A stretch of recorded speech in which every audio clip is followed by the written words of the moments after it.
elicitation is so powerful because we're not being asked questions, so our brain doesn't set off little security alarms. Chase Hughes spent years training intelligence officers, and the entire method he teaches comes down to one rule.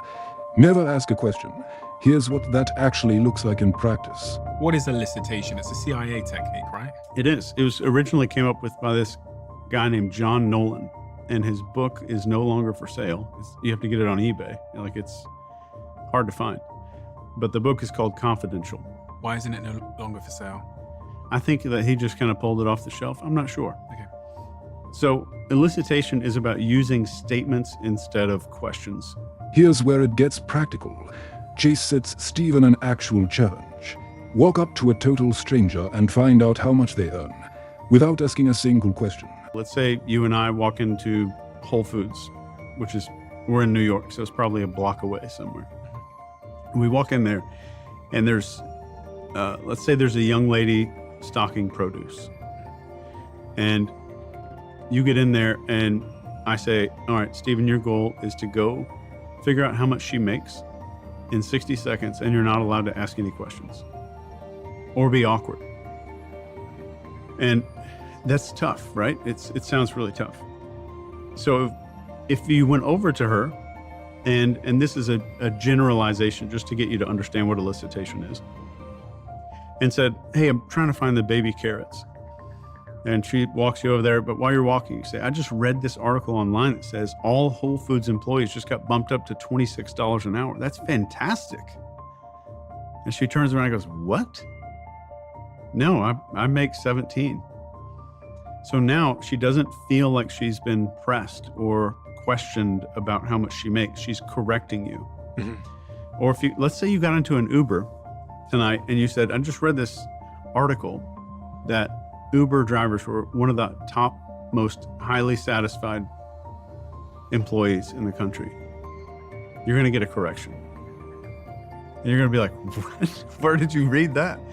Same exact move. Much higher stakes. This is supposedly how Soviet intelligence pulled real secrets out of American sailors during the Cold War, with a couple of drinks and one deliberately wrong fact. And this is how Soviet spies would get information from a 19-year-old U.S. Navy sailor in the early days of the Cold War. Ship would pull into Thailand, or a submarine would pull into Thailand or Singapore, and a Russian would go up and these sailors would be drinking at the bar. The Russian would sit there, he's got a Aloha shirt on or something, and strike up a conversation. They say, I know that the German submarines could outrun you because their propellers are 22 and all of your submarine propellers are 18 feet in diameter. And the sailor, slightly drunk, turns around and says, no, they're not. And starts giving up all this information just to correct the record. And that's all they did back then, was just correcting the record. It's not just Cold War history either. Chase says the same move gets used on companies today, usually at a bar, usually without the person even realizing it happened. Even with business intelligence, let's say that a company's moving and they have to get business intelligence. Somebody at that company will get approached at a bar and somebody will say, yeah, I heard you guys are moving between March and April. And they'll get corrected and they'll say, no, it's actually February, but we're not really supposed to talk about it. It's like, there's no way you're going to move in February. It's too cold and the interest rates are up too high. There's no possible way that the CEO would ever do that. It's like, yeah. And then you're going to get more information out because of the disbelief. So that was correcting the record. A second technique called bracketing, where I'm giving you a series like between March and May, or between 39 and 59. There's a third layer to this, and it's the sneakiest one, because it works even when someone has absolutely nothing to hide. Let's say I wanted to ask if you just got back from vacation and I didn't want to use any questions. Let's say we meet up for dinner or something, and I said, Steven, you look like you just got back from a vacation. That's a statement. And you're like, no, actually I've been doing this, this, this, and this. So now you've given me more than if I just asked if you were on vacation. Mm-hmm. And I said, wow, that had to be interesting. I can't imagine that. There's got to be a lot of stuff going on there. And you start talking more and more and more. And then, like, that sounds great. There was no challenges to that entire trip. I love when everything is 100% flawless. And you're like, no, well, actually, And then you start going into that, and I'm like, no way. Then now we have disbelief that comes in. And I haven't asked a single question yet. So, want the simplest possible version of everything you just heard? It comes down to 2 words. Chase breaks down exactly how to use them, and the real former intelligence officers his interview would back him up. Think of the words "so," and then do a recap. So you've been doing this for 3 years or so. This is not the best job, but it's getting things done for you. Or I bet. So I bet that was interesting. I bet there were still some challenges there. Or I bet you overcame a whole lot to get to this point. So, or I bet is the best way to do that. And so if I say, I bet you hate that coffee, Yeah.